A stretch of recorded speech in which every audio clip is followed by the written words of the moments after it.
Hey, what's going on, guys? Today we're going to be talking about the exponent rule that lets us add exponents together when we're multiplying powers with like bases together. Here it is.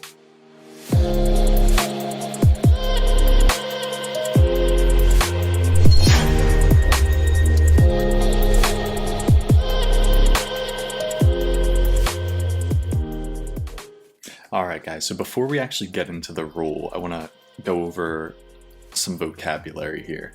So here we have an expression here. It says 5 raised to the third, right? And this entire expression is what we call a power. And the big number is called the base. So in this case, the base is 5. And then this little number up in the corner here is what we call the exponent. And now the exponent tells us how many times the base appears as a factor in a product. So 5 raised to the third means 5 times 5 times 5. So as you can see, there are 3 5s in this product. So it's 3 factors of 5.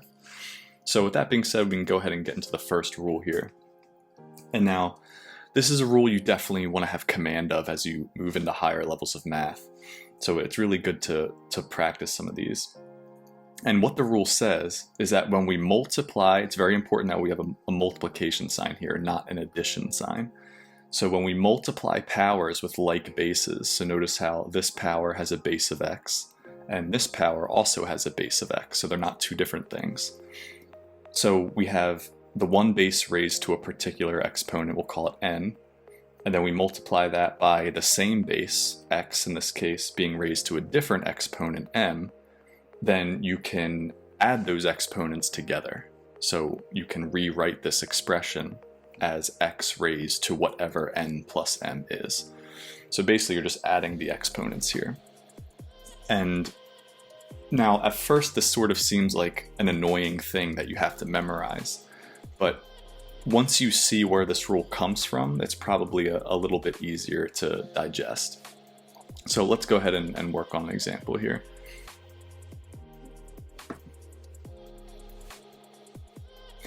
So let's say we had an expression that said y to the second times y to the third.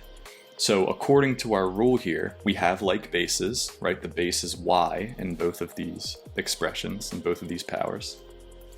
Okay, so since we have like bases and we're multiplying these powers together, then we should just be able to add those exponents. So we should be able to get y to the fifth here. Now, where does this come from? Okay, so y squared means y times y, right? And then we're multiplying y squared by y to the third. So we're taking y squared, and then we're multiplying it by y to the third. And so as you can see, all this ends up being is just a giant chain of multiplication. Y times y times y times y times y.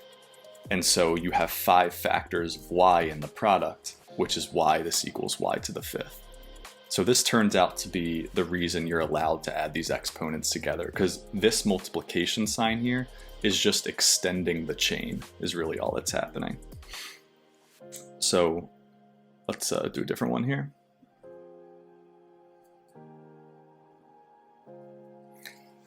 So here I have an expression that says a times a to the sixth. Okay, so a is a to the first, right? So there, you might not see the exponent there, but we know that a is the same thing as a to the first power. And we have like bases, right? Super important. We need the bases to be the same. So in this case, the base is a for both of these powers. And so again, I'll sort of write out where this is coming from. I have an a times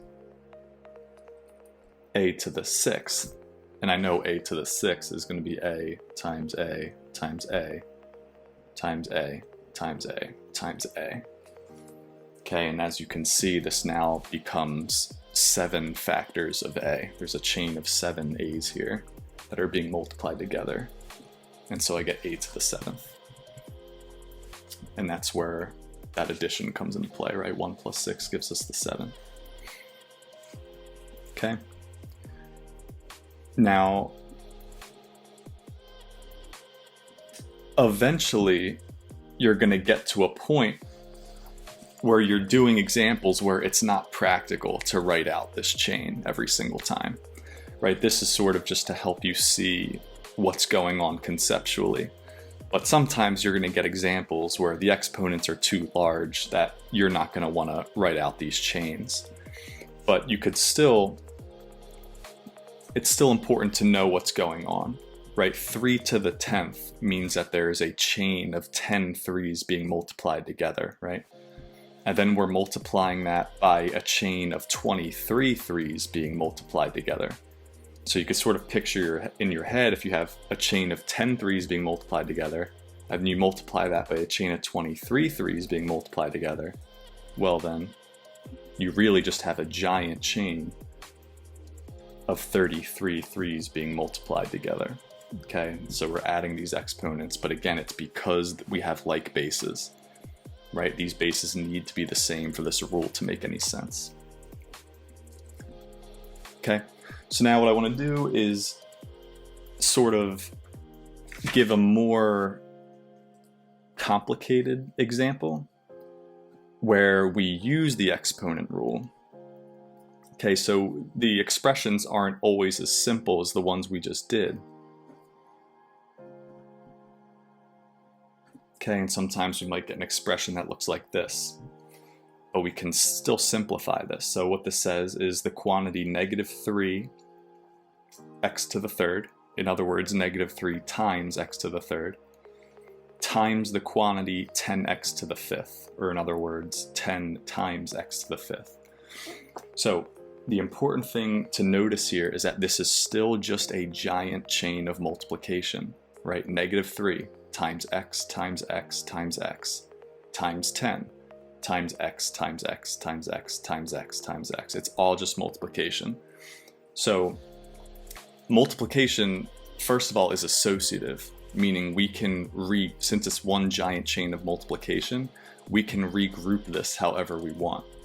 So I would sort of visualize this as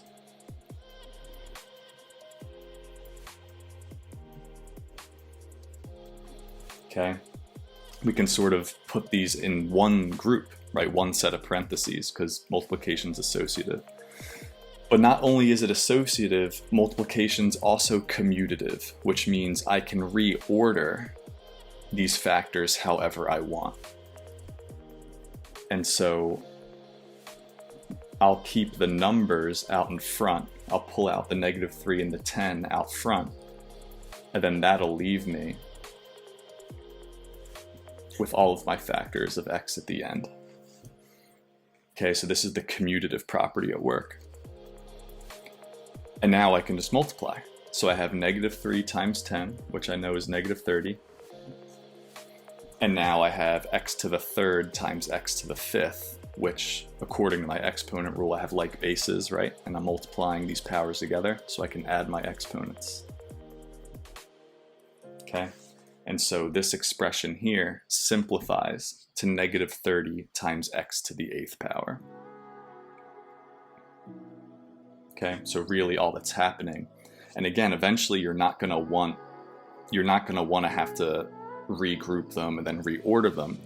Eventually, with enough practice, you'll start to just recognize what's happening, and eventually you'll see that, okay, I could just multiply these factors out in front first. -3 times 10 gives me the -30, and then I can multiply my x to the third and x to the fifth together and use my exponent rule to give me x to the 8th and get my expression here. Alright, so with that said, guys, it's been demonstrated.